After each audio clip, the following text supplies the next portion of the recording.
Aqui nós temos a nossa partida direta com reversão sinalizada. Aqui nós temos o nosso circuito de força. E aqui do lado direito nós temos o nosso circuito de comando. Aqui do lado esquerdo, no circuito de força, nós temos um disjuntor tripolar Q1, que acompanha com as fases L1, L2 e L3.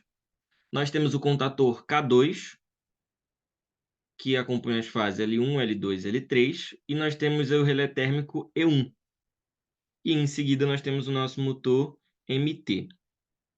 Também nós temos aqui o nosso contator K1, que aqui, em paralelo, ocorre a inversão de fases para que tenha a reversão no sentido de giro do nosso motor. No contator K2, nós recebemos L1, L2, L3 e na saída L1, L2, L3. No contator K1, nós recebemos L1, L2, L3 e na saída o L3 ele conecta com L1 e o L1 conecta no L3. Então aqui está a nossa inversão de fases, fazendo com que o sentido de giro do nosso motor se gire no sentido contrário. No circuito de comando, nós temos um disjuntor bipolar Q2, que acompanha pelas fases L2 e L3.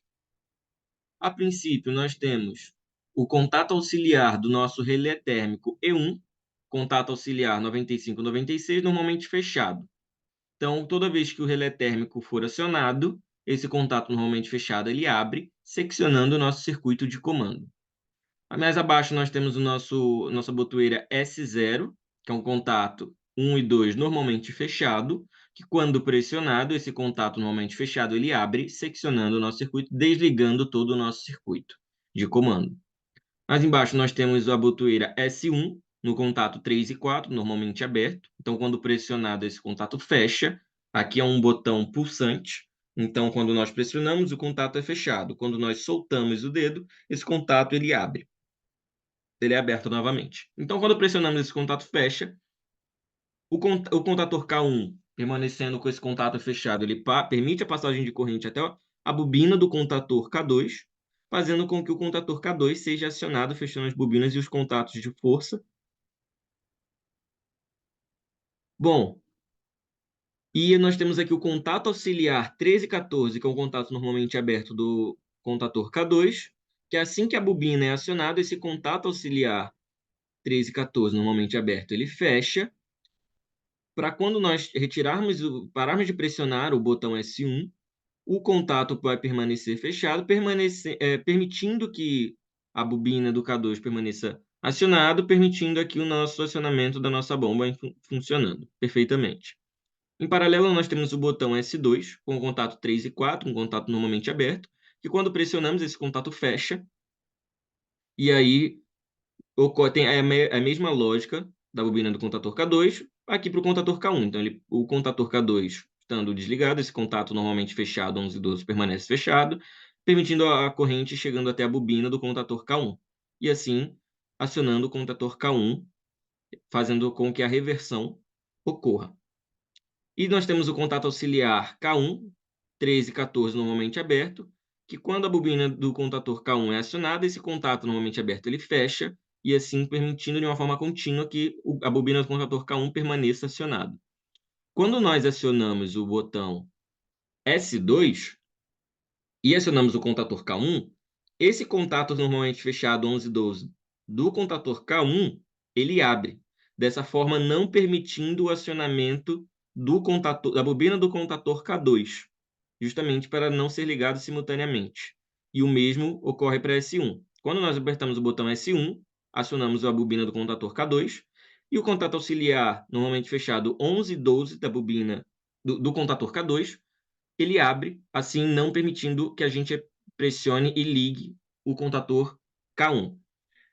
Para nós podermos, quando nós estamos aqui com a bobina do contator K2 acionado, para nós podermos acionar a bobina do contator K1, nós temos que desligar o circuito para poder pressionar o botão de ligar do contator K1, pois o contato normalmente fechado do contator K2 estará aberto. Então, nós precisamos desligar o sistema para esse contato, para desligar a bobina do contator K2 e esse contato permanecer normalmente fechado. E assim podermos acionar o S2, acionarmos a bobina do contator K1. E aqui nós temos a sinalização, Temos um contato auxiliar normalmente aberto 13 e 14 da bobina do contator K2, que quando a bobina do contator K2 for acionado, esse contato normalmente aberto ele fecha, assim permitindo a passagem de corrente pelo nosso sinalizador, um botão sinalizador H1, que vai sinalizar que que o contator K2 está acionado. O mesmo nós temos para o contator K1, um contato auxiliar 13 e 14, que quando a bobina do contator K1 for acionado, esse contato normalmente aberto ele fecha, permitindo a passagem para o nosso sinalizador H2, indicando que o contator K1 está acionado.